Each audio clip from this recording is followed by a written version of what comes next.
What's going on, fam? How y'all doing? Welcome to another installment of TSC Unleashed. We in the building, man. Good to see y'all on this pretty rainy Friday, man. Much love to the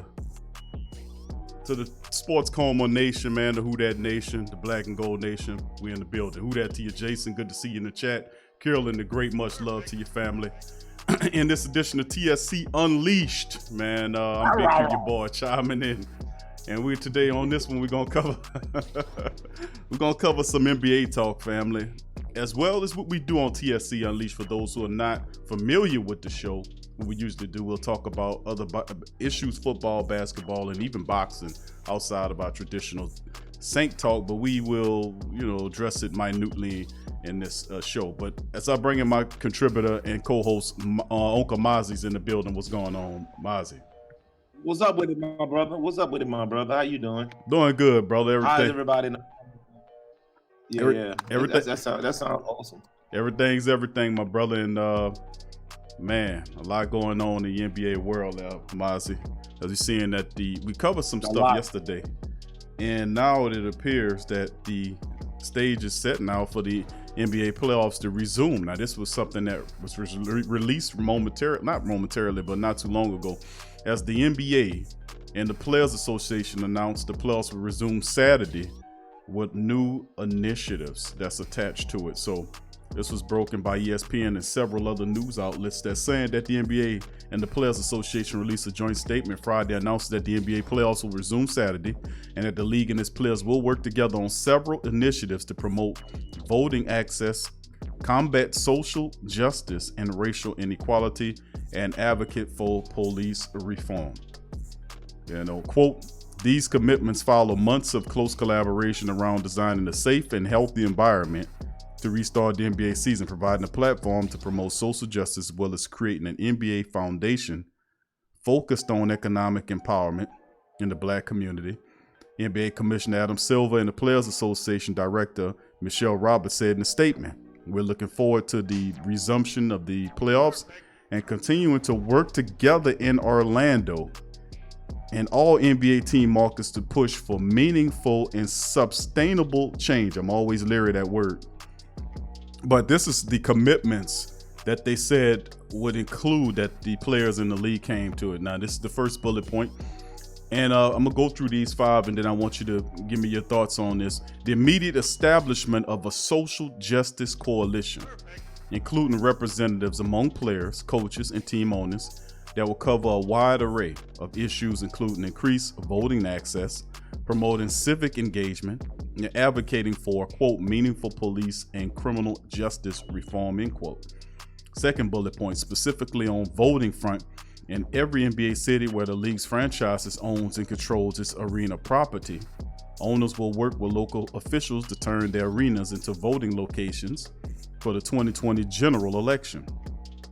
Giving constituents, and a way to vote in person during the ongoing coronavirus pandemic. And if possible, there will be an effort to still use those facilities in other ways, including potentially being a place to register voters and receive ballots. Some NBA teams, including the Atlanta Hawks, the Pistons, the Bucks, the Kings, the Rockets, and the Hornets, among the Jazz, have already announced that their arenas will be available to be used as voting locations in November. A third bullet point, the NBA agreed to work with both the players and its broadcast partners to create advertising that will appear during each NBA playoff game to promote greater civic engagement in national and local elections and to raise awareness around the voting access. The statement announced steps within it came 2 days after the Bucks chose not to play against the Magic after the Jacob Black shooting. It happened in Wisconsin. The Bucks' decision became a movement that not only spread across the NBA, but also across other major sports like the WNBA, the Major League Baseball, and Major Soccer, as well as hockey. All went on a hiatus.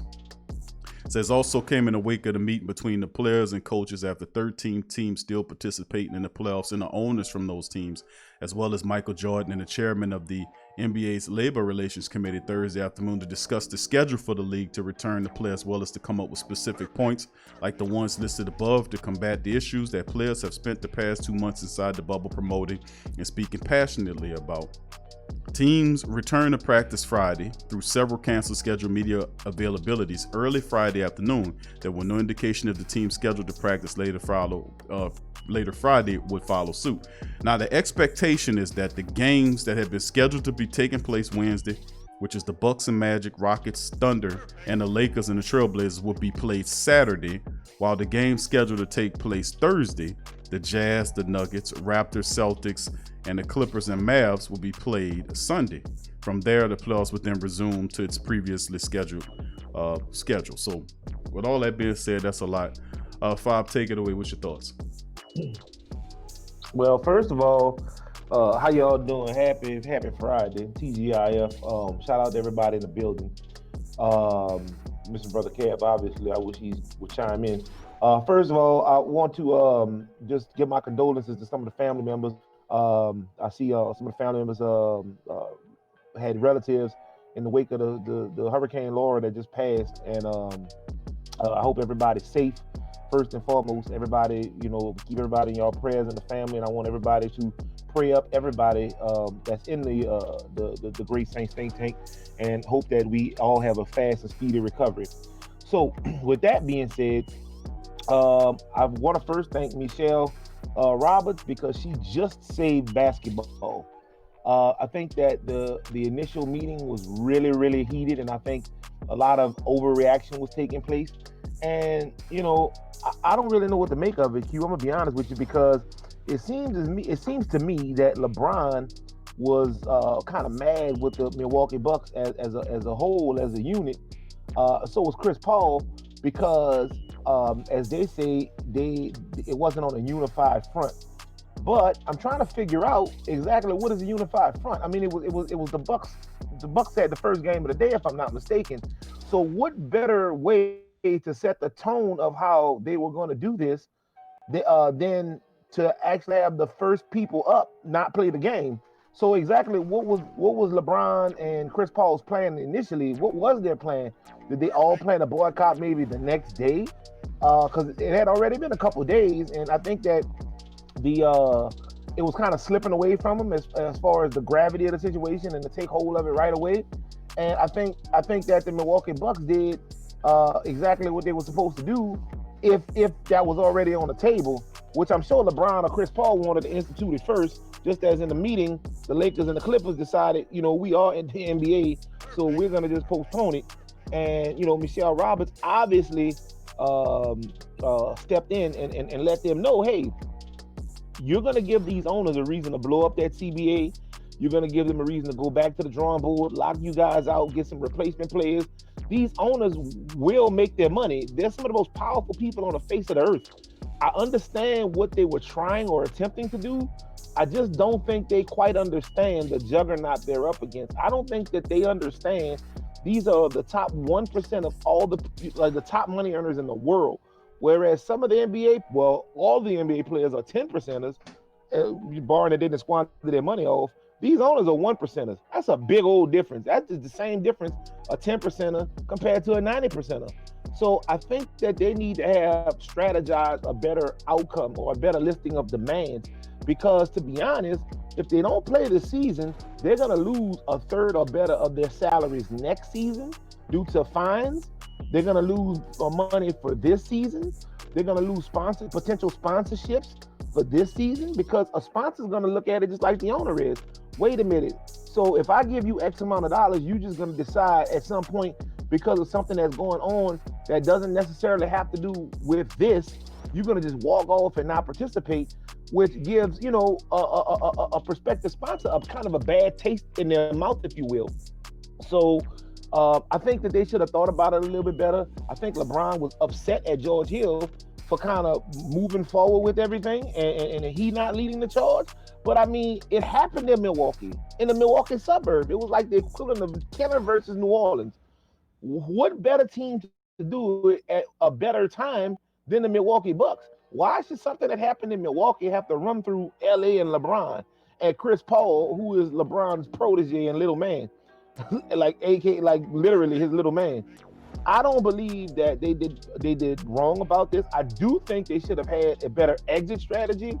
But I don't think they did anything wrong by starting the protest as immediate as they did. I thought it should have been probably done sooner, but it wasn't.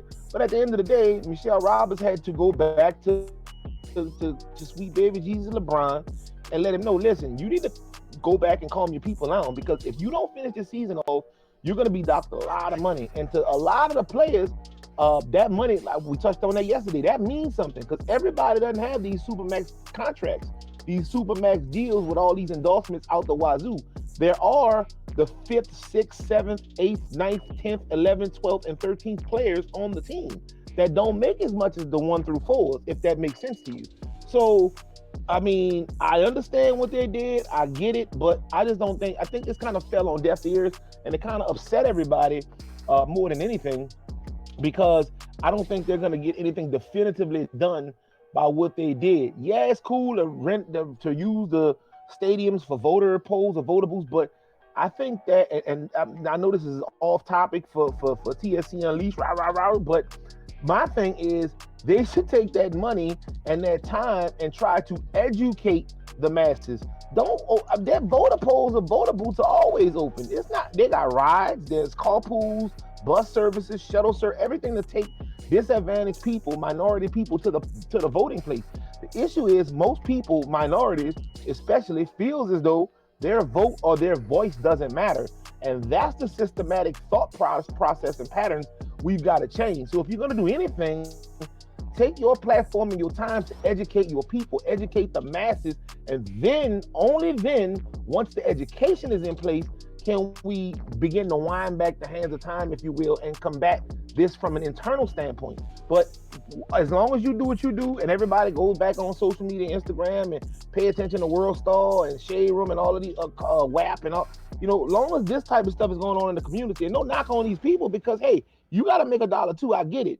But as long as our emphasis and energies are focused on these non-essential things, I don't care if you make the Taj Mahal a voting center. You could open up the White House for direct voting. You could have internet voting. You go into a website. Are the people going to do it is the question. And in order to change that narrative and that dynamic, it's going to take education. That's the only thing that's going to kind of peel back the layers and get us where we need to be. What's your thoughts on it? Well, I mean, that makes a lot of sense, man. It does. It makes a lot of sense. I mean, it's a lot of large, broad terms of what they're saying. And like I said, I don't think they truly have, the best interest of the people at mind. My opinion is, I think this is a technique, and I'm not talking about the players per se, but it's a certain, it's hard how my mind works, and just me. I know the control levels of how certain, the professional athletes have a voice in the platform, but yet and still, if you pushing for, I look how our brothers and sisters from the Italian community and other communities came into here. Of course they had certain things that they did, but like I always speak about the Japanese having a plan. They have a 100-year plan, and I think they're about 70 years into that plan, and they were a bombed out, hauled out country after World War II. Look what they are. Look at where they are now. They're technological, one of the top tech country in the whole world, and this country was nuked twice after World War II. But people here in America were interned. But if you look at the overall progress, and you can look and look across the board how other people have coming up, I think you have a lot of blessed athletes out there and entertainers. These guys, they have millions of dollars. I mean, you can go back to your neighborhood, and I keep saying economics is the key to this. You can be able to create centers to train the people that need training, so they can get jobs, or perhaps start entrepreneurial plans as well. Instead of look for jobs, maybe create a job. How about that?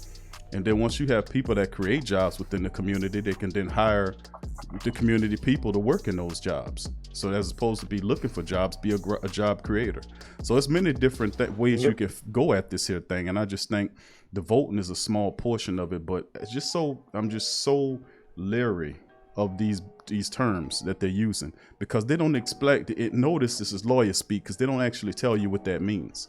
They tell you they're gonna No, do. no, no. You don't They understand. don't. Yeah, right. It's You don't broad and understand it, right? ambiguous. Correct. These are Correct. very broad and ambiguous terms that you don't know what that means. They can reform it, but there's bad and good reform. You never know where it'll lead. You see what I'm saying? So it's like the early civil rights movement, when it wasn't about civil rights, because we knew they couldn't give you. Nobody can give you the right to be civil. No human can grant another right to be a human. So I mean, come on. So it wasn't right about that. It was crazy. about. We had to have a special set of laws to become human. So I mean, they already told you where they were going with that when they instituted civil rights. Go ahead. I'm sorry. Yeah, that's what I'm saying. We getting caught up here because I think this is a replay of what happened in the '60s, but they're not using the same words. They're using different words here, and I think that's an issue we got to get caught up. And I think the entertainers and the athletes, although they, they're good people, but I've often known that the establishment use these people. They use them to a degree to push what they think in the reforms, but they themselves don't know exactly what they're pushing for. So, I mean, I know a little bit more from the veneer because I research all this stuff, and I know when you use terms like, when you use these certain type of terms, I know what the playbook, where it comes from, and I know where it's going. So I just caution people, I don't care what color you are, to understand that they're picking that source here. And I really do think that they'll do some things, but a lot of this is just not going to be in the benefit of anybody's people. I'm just going to keep it real. The top people at the top, they don't care about you, and they just care about money. And the bottom line is they'll steer you any way they got, but they'll never relinquish power that way, by them giving you the right to choose you however you want to protest. Well, you protest like this, and then I'll let you do that. You can't, that's just that's unfathomable, man. So, I mean, that's just my take on it. I think that it's good that they exercising power, but exercising power the correctly is key to this whole scenario. Because you got to understand, what does this reform mean? What does it mean? They say we're going to change the system. How are you going to change the system? Who are you going to put in there? What are you going to do? That's the specific. You don't just hear somebody tell you, we want social reform and we want this and we want that. What the hell does that mean, man? Break it down. Stop being so broad. Correct. Get specific. Tell me exactly what that means. I broke into the house. Now, I broke into the house. Now what am I going to steal? Now what do I do? How am I going to get this 80-inch television out of the window that I just crept into the house in? I don't think they thought about that part. Yeah, it's a strange thing, man. I caution people just to be leery of this what's going on right now, man. These terms that they're using, you're not very familiar with them. You thinking you know what they are, but I'm telling you, they're not thinking what you thinking. They're not planning on doing what you got to do. Now, if you're talking about relinquish, the system was created a certain way, and even though it shifted to appear to be more inclusive, but you got to also remember there's certain groups of people and cliques that's in the inside that have certain brotherly and sisterly ties, should I say, that playing this game and you don't know what it is. So I caution the people to be ever mindful of that, man. It's a lot more sinister than you think.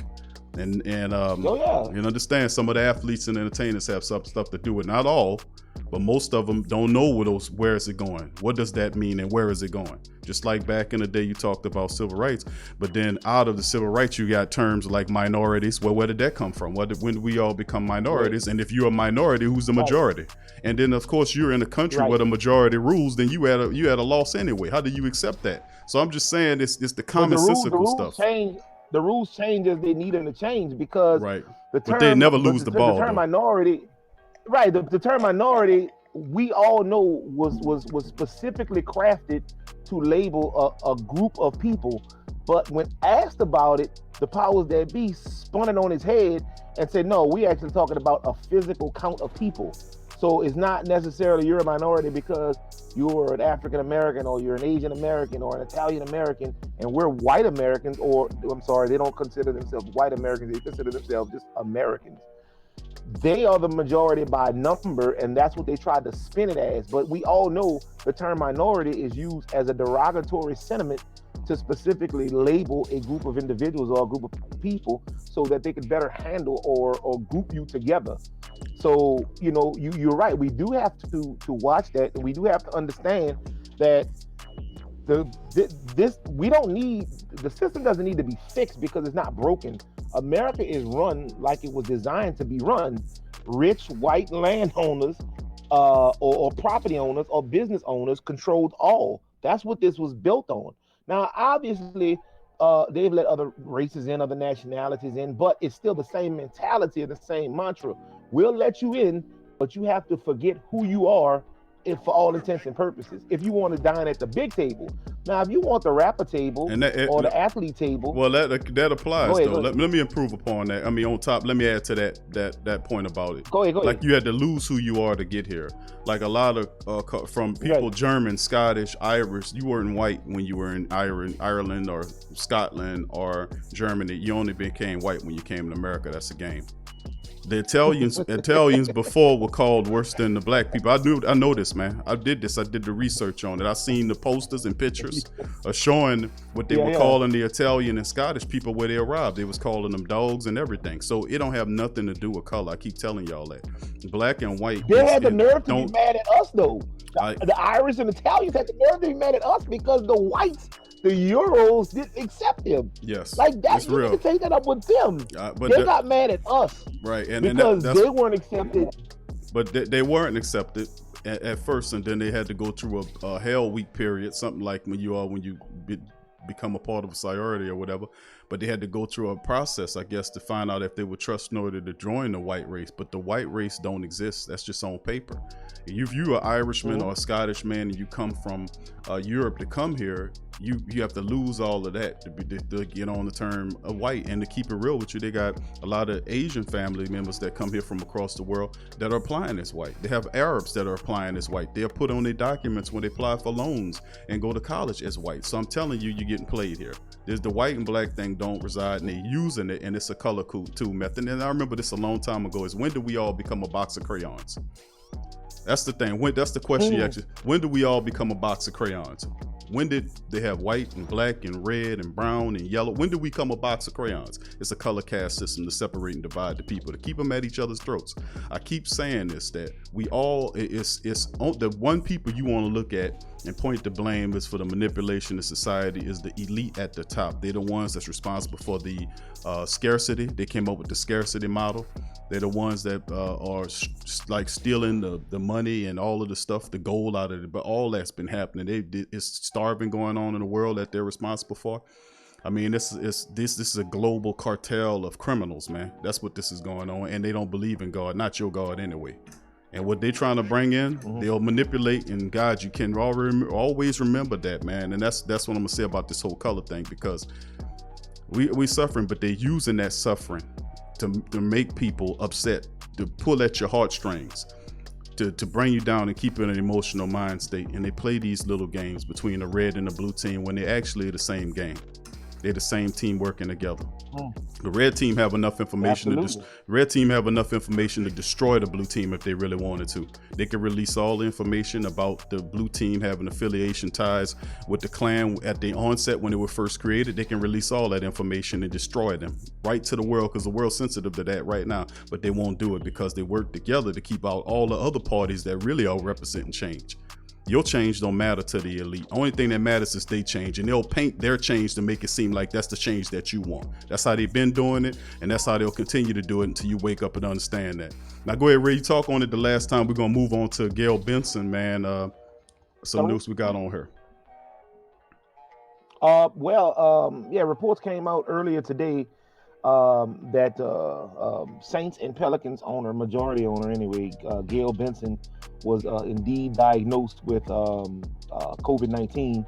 And she came out and made a statement that says, Ms. Benson wants to thank everyone for their thoughts and prayers. She is progressing well and improving daily.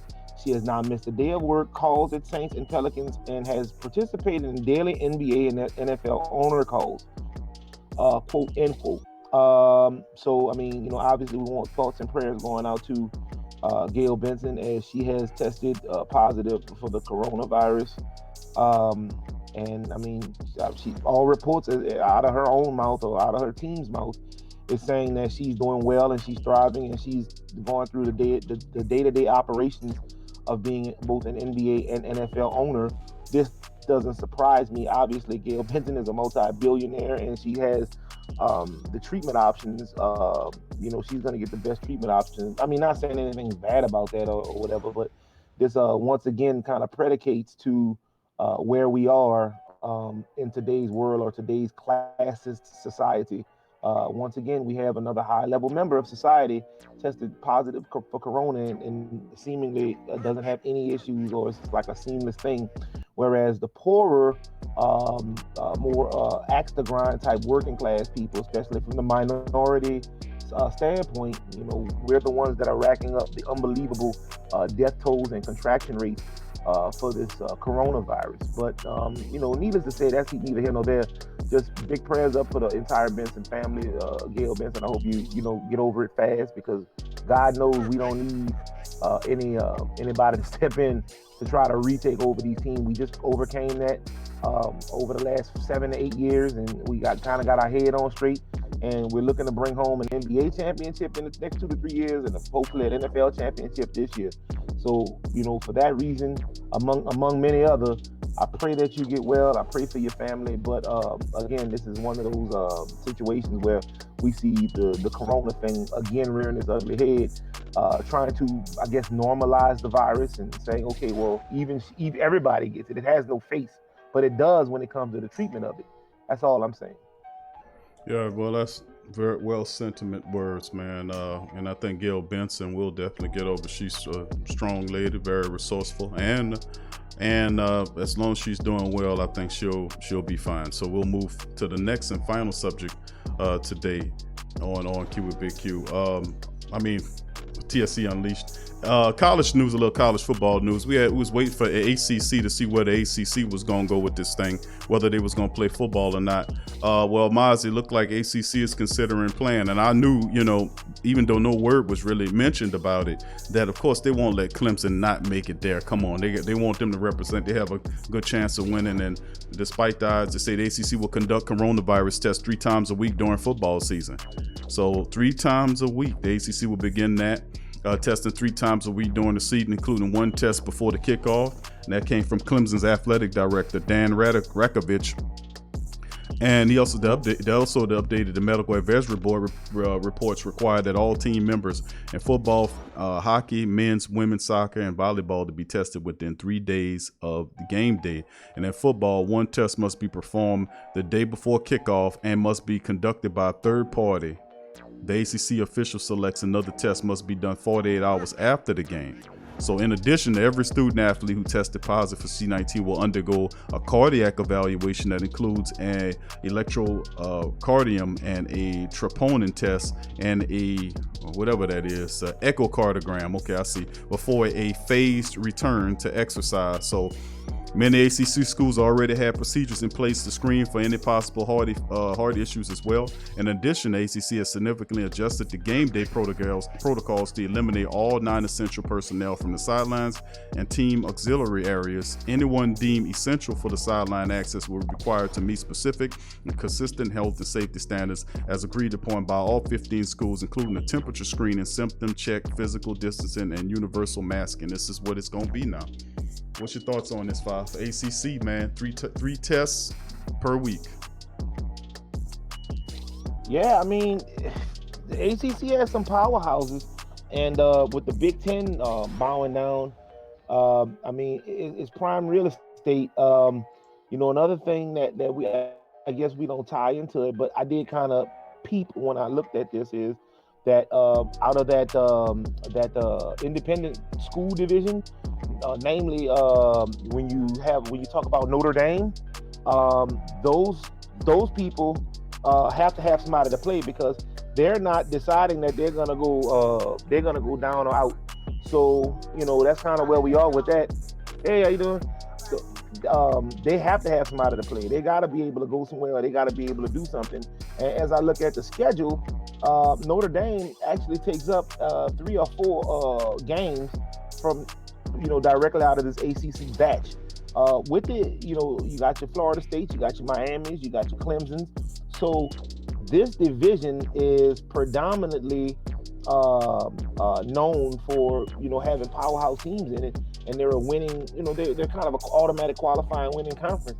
So they can't. Everybody can't afford not to get this money, not to pick up on this money, not to be active, not to have the pool of scholarships coming in, going to NFL, the agents hanging around, the boosters providing the schools with money. This goes so much deeper and so much bigger than the surface. But now I'm surprised. I would have been surprised had they also decided to cancel, because that would have kind of tightened up the whole landscape of the college, system, where it would have basically been an all SEC championship guaranteed had the ACC bowed out, because you would have obviously taken Clemson out of the mix, and removing them out of the mix with Ohio State already gone and a couple other teams already out of here. It was kind of a shoe-in, more than it normally is, for the SEC to just walk right in and take home the national championship. Yeah, this is very strange times, man, that we're living in, and see a lot of this going on, man. It's absolutely amazing, and it's going to be even more amazing to watch it as they try to play football and sports through it, and see what all the stuff that goes on, and the people not in the stands, and boy, it's quite amazing. We're going through some really, really beautiful times. But anyway, let's go into the chat. We're gonna see a few things there. Big ups to Carolyn the Great in the chat as well. He issuing out prayers to Gail Benson to keep strong. Michael Sachs Jr., what up, Mike? Good to see you in the chat as well. And Joe Gidry, Adrian, good to see you there as well, baby. Michael Sachs says that his mother, yes, he said he talked to his mom and his aunt, who's from Lake Charles, has lost everything. And my prayers go out to you and your family there, Michael. Our prayers are the entire Great Saint Think Tank and Who That Nation is with you and your family, man, with all of the loss that occurred, man. I'm sorry to hear that, man. The storm, the Lake Charles took the the straight fury of the storm. And I was looking at pictures of it. It was a tall glass building downtown. I don't know if that's the casino or some big hotel. But I remember when I passed through Lake Charles, I always see that big building there. But that building was shredded. The LaBarge Casino, the Bears or whatever. It's a big glass building. I won't say that's the casino, yeah. But Michael, correct me if I'm wrong. But it was shredded. The glass, and big old building with glass, all the glass busted out of it. The winds just shredded it. I mean, it was amazing. But it's just my heart prayers go out to all of the family members who was impacted by the storm. Joe says, he says, Joe Gidry, who that to you, Joe, say he live in Lake Charles and he stayed for the storm. So, wow, man, that's amazing, Joe, and hope everything's all fine with you as well and your family as well. And just, if any solace go out to the family members who are impacted by this terrible storm, please understand that even though it's a loss as a house, and trust me, you talking to somebody that been through that. I went through several catastrophes. I'm from the lower 9 when the water, and where we stayed at was between both levee breaches. So when that water came in, it inundated where we stayed, pushed the house off its foundation, turned it around, destroyed it. We lost everything. So, we lost our recording studio. Everything. We lost everything. Everything that was down there, we lost it, man. Man, I remember that. Yep, that's right. So, so you're talking to somebody, man, that's been through it several times. So just understand, bro, you might lose that, but listen, as long as you got your family members, you can always rebuild. And that's the thing that kind of helped me out going through that process. So much love to Joe and much love to Mike and everybody else out there that was impacted by this terrible storm. Big ups to your fam. And of course, Mike says, I have a question, Big Q. Will you see NFL player teams boycott games? It could be a possibility, Mike. You could possibly see that occurring with some of these teams out here doing it. Like what happened. Because if there's another shooting or what have you, because more than likely it's going to be, it's going to happen sooner or later. And that's the thing that the NFL owners and the association is doing, like how they hash this thing out. To decide on, there'll be no more stoppages. They'll deal with it without stoppages. The play once it's rolling, they don't like you to mess with that money. So that's both on the same side of that. So they'll simply allow the players to wear patches or commemorative patches on them or stuff on their helmet. They'll permit them to do that. Nothing too really grand or big on the grand scheme. You might see a shirt or two worn on the sideline. They'll allow them to do that. They'll control them and allow them to to express themselves that way without it directly impacting the game on the field. You see what I'm saying? So I can see that happening, man. It's just the environment that we living in. And then that's the same thing like what the brother was saying, what Mozzie was saying about the using the power to go against the NBA if they don't like what's going on, and using that platform, and we'll see, man. These are unprecedented time, but I expect there'll be stoppages. I believe there'll be a stoppage around election time because of what I know, and meaning that what I've been studying on these years, I just see what they're doing.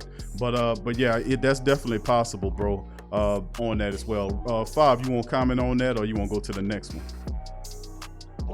No, we can. I mean, you pretty much touched on all of that. I will say DLP 2,600 times, and it says that the glass building you're referring to is the Capital One Bank Tower.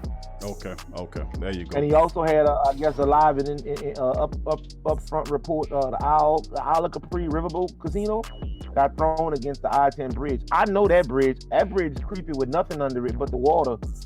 So I'd crossed that bridge a dozen times going in and out of Houston. So.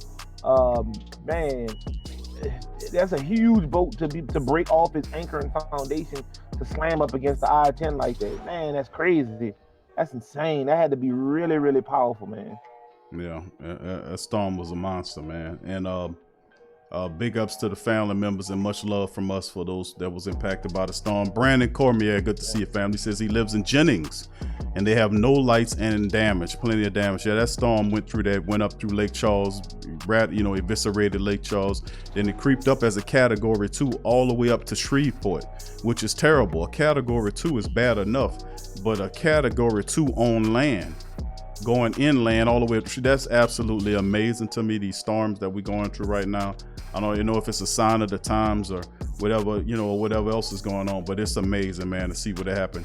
Much love to Brandon, who's in Jennings, and big ups to the rest of the family members as well on this one. Big ups to Lane. I see him in the chat. Joe says he's in Homer at his sister's house right now, so they kind of getting to see what the next move is. So, like I said, God bless all of the members of our family here that was impacted by this terrible storm, and much love to y'all, man, and our prayers are with you guys, definitely, man. We know y'all. We know you're gonna get it back, and you're gonna build. It's gonna be better than ever. Trust me on that, brother. Trust me. You talking to somebody that went through it, brother. I'm telling you, it's gonna be better than ever.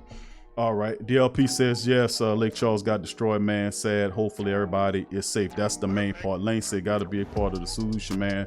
That's all you can say. JT says Q, me and my family bow our heads in prayer. Thank you, JT. Appreciate that, bro.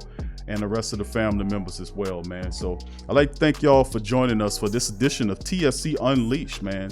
The NBA players decide to restart playoffs, but with conditions. We went over that and covered several other stories as well. So I thank all y'all for joining us today on this show. Please like, please share, please keep a prayer in your minds and in your hearts for the people that's directly impacted by this storm. So from me and Mozzie, thank y'all for joining us. And for a little program note, later on today we'll hit the TSC covering day 10 of the Saint Talk. That'll be at 7 o'clock.